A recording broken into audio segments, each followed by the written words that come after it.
Welcome back to Art Scene. You know, I'm always interested in what is going on in Memphis that you can go out and see and do and touch, and what is building Memphians, because as an adopted Memphian, I love this city.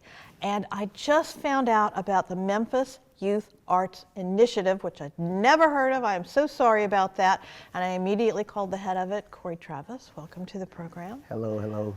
Memphis Youth Arts Initiative, first of all, it's a long name. Yes. You know, can we come up with something snappier?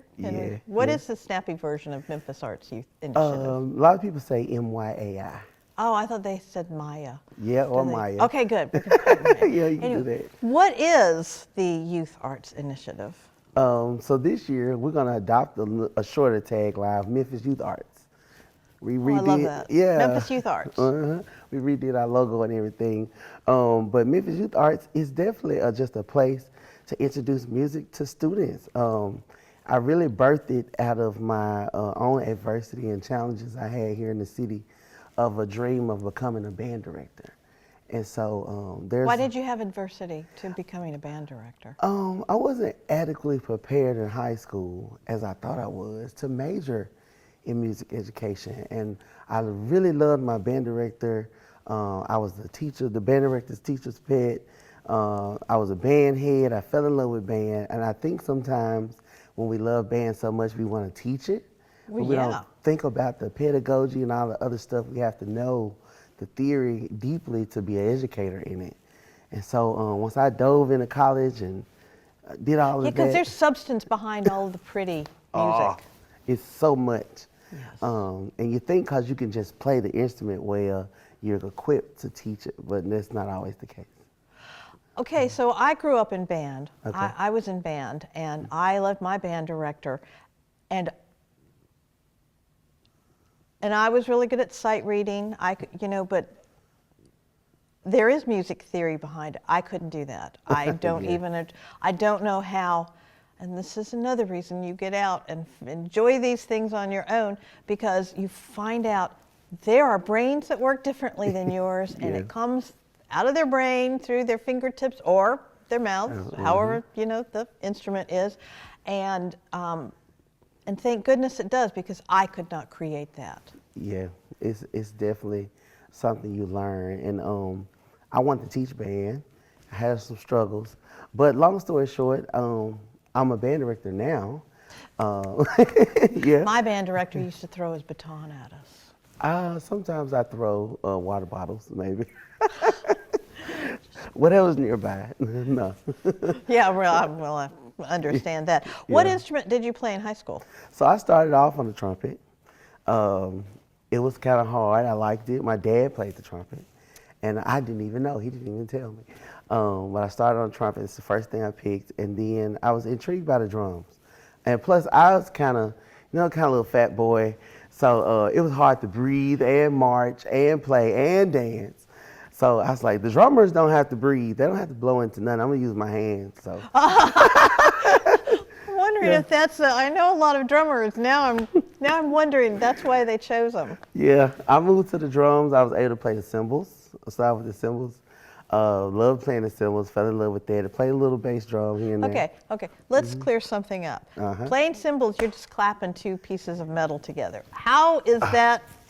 And I love the cymbals, but I mean, what do you have to know to play the cymbals? Just they're when like to clap 'em? little, but always needed. So there's a certain way to hold them, the positioning, and then you're the timekeeper. You're a tempo person. Oh, okay. Yeah. Good reason. So yeah, we hold it down for the percussion line. They can ride off of us. So clapping the cymbals, having the right choke, it's really good. And crashing, making a beautiful crash. There's a science behind it a little bit. Making noise. Yeah. Okay, so you switched to percussion cymbals in college. Where'd you go to college? I started at Miles College. It's in Fairfield, Alabama. It's right outside of Birmingham. Yep. Cool. Started there. I did a few years there. Did music. I did a choir. Did band for a short period of time, and I made my way back to Memphis. And I went to University of Memphis, and I have finished there. I love. Oh, congratulations! Yes. I love University of Memphis. They are turning out great when I was in the hiring position, I used to hire a lot of U of M grads and Yeah. turning out quality people in all kinds of, walks Every of area. life. Yeah, And the music absolutely. department is amazing. It's Yes. amazing. I was still lacking so much, and that's where Memphis Youth Arts came from. I lacked a lot. I kind of realized I really probably didn't know as much as some of the freshmen coming in, and I was in my third year of college, and I knew I wanted to teach, and you have to have licensure, you have to have your bachelor's degree and all this. So I said, well, why don't I start my own nonprofit where I can teach music without having those stipulations? Because I was already volunteering in the elementary schools in the city. I started elementary drum line at Hamilton Elementary. I started drum line at Holmes Road Elementary. I had been working as like a teacher assistant, and I was volunteering my time after school to teach kids this. And so I just made this place where it could be citywide. No matter what school you went to, you can come to Memphis Youth Arts, and I can share the gifts and knowledge that I have. And I've gained some friends that also didn't have degrees or were heavily in music scene in the city. They were musicians with bands on Beale Street, all the different stuff. And we came together to teach the kids music. We started a drum line. We had flag color guard. We just added horns a couple of years ago. And so we have students that come, they play in their school bands or they don't. Our mission statement says we want to provide access to music education everywhere, even when there's ears and none. So there are a lot of schools that don't have qualified band directors, that don't have band programs, they can't find the staff, or their school doesn't even just want to invest in the program. So why can't you not have a place? Let's say you're a child, you live in this zip code, I wake up and I say, I want to play in the band, but you don't have it's not fair not to have access or opportunity to. So I thought if I start this nonprofit, it doesn't matter where you live in Memphis, it doesn't matter where you come, your child can come. We do all school age children, and I try to provide all the instruments, and you can learn how to play. Drum set, keyboard. But do you learn the harder stuff like you weren't taught? Yes, I try to focus on that to get them in front of that. If I can't do it, I find somebody that can. Now that I teach high school, I integrate the two, the nonprofit and my school band, to use the students for both. This year we're focusing big on workshops and pulling in some of our, some of the band directors in the city to do master classes so kids can be prepared for college or work auditions, whatever you want to get ready for. What is your reception from the other band directors in the school system about this? When I first started, I think it was more of like, oh, they're just a drum line and they do pretty well. And they really didn't know who I was. So maybe there was sort of a mystery about what we do and who we are, but our performances were always awesome. And so people started to reach out, and I think now that if I include them in the conversations and provide some resources with our grant funds to help their students, it can be a good thing, a good partnership, good collaboration. I absolutely agree. You talk about it's a misnomer to say a nonprofit because that implies there's no money involved, and there's definitely money involved. Absolutely. You have to have money to run it to be a nonprofit. Mm-hmm. How'd you pay for it to begin with? I started with my all the money. I left the school system for a minute, and all the money I had in retirement, I used it to start it. And did people tell you were crazy?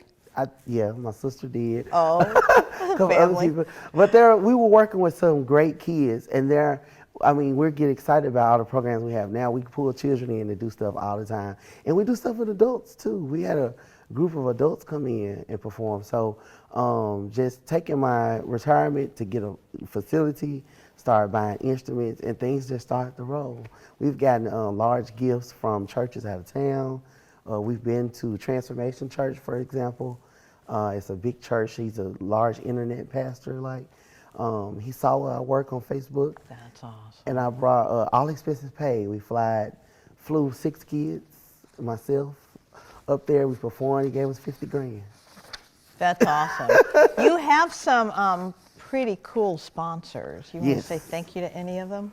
Oh, thank you to MMI, Memphis Music Initiative. Downtown Memphis, over on Martin Luther King Boulevard, awesome organization. They are empowering many organizations in the city.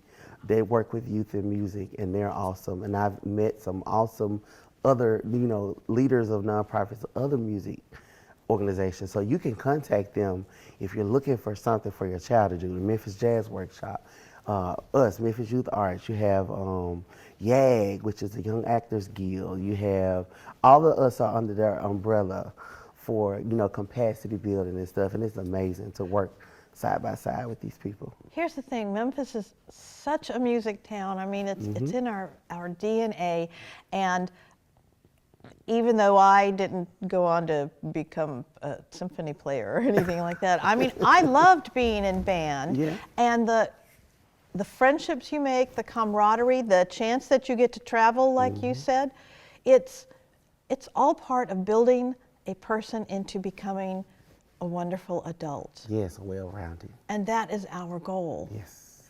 So how can kids get involved with It's really easy. We have a free online application. You just go to our website, you do the application, and we'll contact them, and we'll find out what they want to do.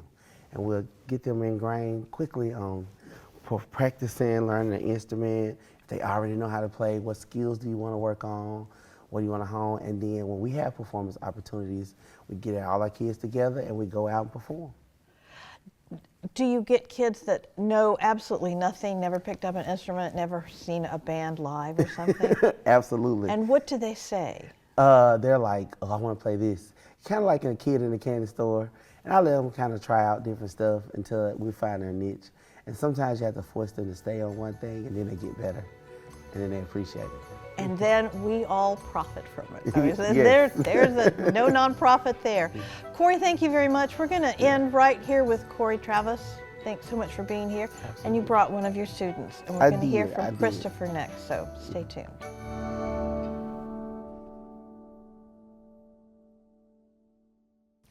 Welcome back to Art Scene. As promised, I have a student from Memphis Youth Arts here, Christopher Pendergrass. Welcome to the program. I'm glad to be here. I'm thrilled that you're here. You're a music student. How did you get into music? I started in middle school when I was 14 years old in the 8th grade. This majorette teacher, Carmilla Willer, she had a majorette group and she wanted to bring young drum majors in, and me and 2 others qualified to do it. We came from Raleigh Middle and we produced throughout that time going into the summer, where I was introduced to NYAI, and my first performance with them was drum major marching down Arkansas, the street in Arkansas. And I forgot, drum majors are an important part of band. You And- have to lead the band. Yes. Out there, away from the adults. Exactly. It's all on you. Yes. Did you like that? Yes, that was my biggest goal when I first joined. I really want to be a drum major, because drum majors, I can show off my skills, moves, and be a great leader for everybody. Yeah, drum majors are very important. I'd forgotten about it. And you also have to play an instrument. You know, Of you don't course, play it while you're yes. out there, but you have to play it. So, Memphis Youth Arts, how did you get into it? It all originated from when I started in the 8th grade. I never knew about band, but I've heard of them. So when she brought us along, I just went along with the gist. She knew I could dance and flip and sing, so she just brought me along. When I joined, I never expected it to be so easy. So she approached me with it, and I got the hang of it. I met Mr. Travis through Miss Willer, and long story short, we all became a group and a family, and we started one big organization. So you're kind of a natural at it, but you still have to learn stuff, right? Yes, I mean, it yes. just, you know, you didn't invent the wheel yourself. Exactly. You play trombone. Yes, ma'am. How was that? Why did you play trombone? Because you have no notes to hit. You've got to make them up yourself. It's very simple. People say it's one of the easiest instruments, but it's really not. No. Because when you're short and you start to learn, you don't know how to buzz and all that, but it gets very easy over time. Oh my gosh, I have to come and see you. You've got 5 seconds to tell me why somebody should join Memphis Youth Arts. It will give you great crafting skills, and it will show you how to be a better person in the world and to pass it on. Thank you, Christopher. Thanks for being with us at Art Scene. Get out and enjoy your town.